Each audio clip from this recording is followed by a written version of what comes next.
সবাই কেমন আছেন? আবার একটা ভিডিও নিয়ে আমি চলে এসেছি। যদিও অনেক দিন পর নিয়ে এলাম ভিডিওটা। তো আমি একটা বাইরে আওয়াজ পেয়ে কুকুরগুলো চিৎকার শুনে আমি বাইরে এলাম।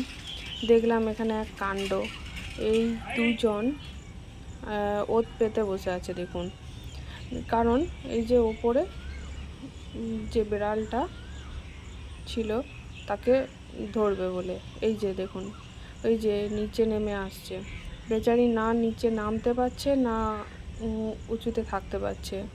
এখন খুঁজেই পাচ্ছে না। একটু একটু করে যেই নামার চেষ্টা করছে সেই ওরা আবার ঘিরে ধরেছে। তাই আমি কিছুক্ষণ এই ঘটনাটা দেখলাম যে কি হয়, কারণ আবার না হলে কুকুরগুলোকে তাড়াতে হবে। এই যে দেখুন, একটু নামতে গেছে আবার ধরতে গেছে।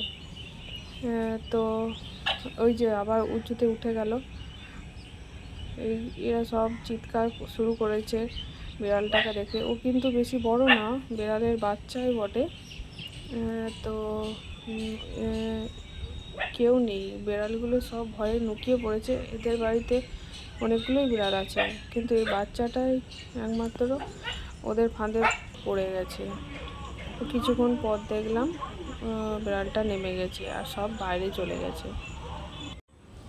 এইদিকে আমি দেখুন একটা আস্ত বড় একটা কাঁঠাল নিয়ে বসে পড়েছি, কারণ এই কাঁঠালটা ভীষণ মিষ্টি। পাশের বাড়ি এক কাকিমা আমাকে দিয়ে গেল কাঁঠালটা। তো দেখুন বীজগুলো একদম ছোট্ট ছোট্ট বীজ, আর ভীষণ খেতে ভালো। এরকম কাঁঠাল আমি কোনোদিনও খাইনি, যদিও আমি কাঁঠাল খুব একটা পছন্দ করি না, কিন্তু এটা খেতে ভীষণ ভালো। আমার সব কাজ হয়ে গেছে, এবার আমি একটু নিচে এলাম। এই যে দেখছেন টমি, এ বসে থাকে আমার জন্য বিস্কুট কখন দেবে তার অপেক্ষায়। এই যে ওকে আমি বিস্কুট দিচ্ছি, ও ঠিক খুঁজে খুঁজে খেয়ে নেয়। ও মানে ওর বিস্কুট খেতে খুব ভালোবাসে। আমি ওর জন্য একটা বোতলে আমি ওর জন্য বিস্কুট রেখেছি। ও ডেলি আসে আর বিস্কুটও খেয়ে যায়। তো ও এখানে দাঁড়িয়েই ছিল। আমি যেহেতু বাড়িতে লক্ষ্য করিনি, কাজ করছিলাম, তাই আবার হঠাৎ করে এসে দেখি ও দাঁড়িয়ে আছে। তো দেখুন ওর গায়ের কালারটা কিন্তু ভীষণ সুন্দর। আর ছোটোবেলায় এতই মোটাসোটা ছিল, মানে ও দাঁড়াতেই ওর অনেক দেরি হয়ে গেছিলো। আর এখন দেখুন একটু বড় হয়ে একটু পাতলা হয়ে গেছে। ওকে আমি এই যে বিস্কুট দিলাম, ও ঠিক খেয়ে নেয়। আর খাওয়া হয়ে গেলে আবার চলে যায়, আবার ঠিক ও জানে বিস্কুট দেবে, আবার তারপর আবার এখানে দাঁড়িয়ে থাকে। খুব ভালো একটা ডগি। আজ যেহেতু রথ, তাই আমি এখানে একটু পায়েস বসিয়ে দিয়েছি। গোবিন্দভোগ চালের পায়েস ভীষণ পছন্দ। আর এই যে কাজু কিশমিশ দিয়ে দিলাম। পায়েসে কাজু কিশমিশ না দিলে পায়েস ঠিক মানায় না।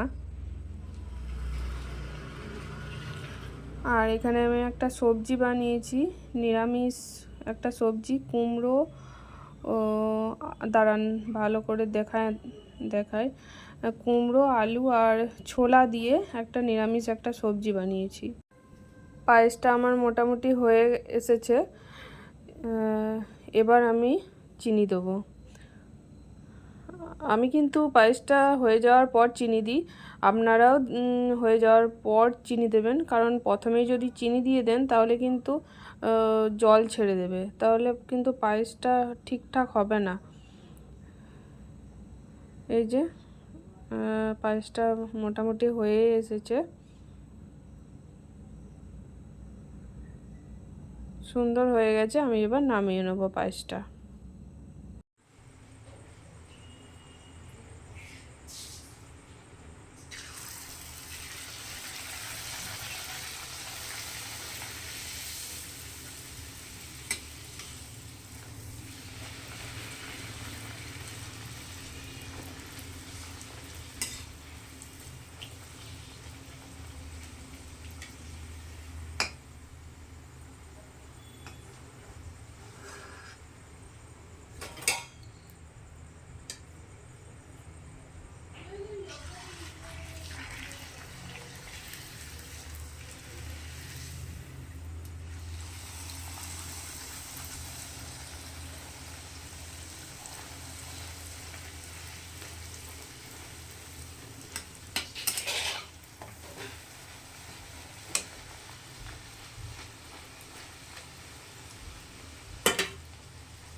আমার রান্না বান্না কমপ্লিট হয়ে গেছে, আর এইদিকে আমার মেয়ে পাজল বানাচ্ছে।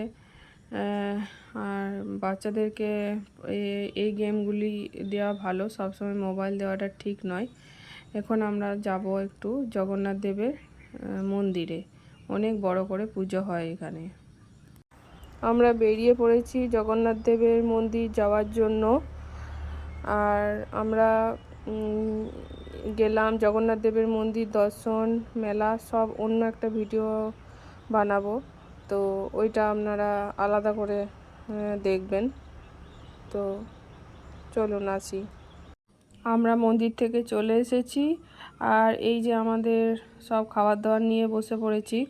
এতগুলো কাঁঠাল কিন্তু আমরা খাবো না, যতটুকু খাবো একটু নিয়ে নেবো। আর এখানে আমি আমার ভিডিওটা শেষ করছি। ভালো লাগলে একটা লাইক করে দেবেন আর সাবস্ক্রাইব করে দেবেন।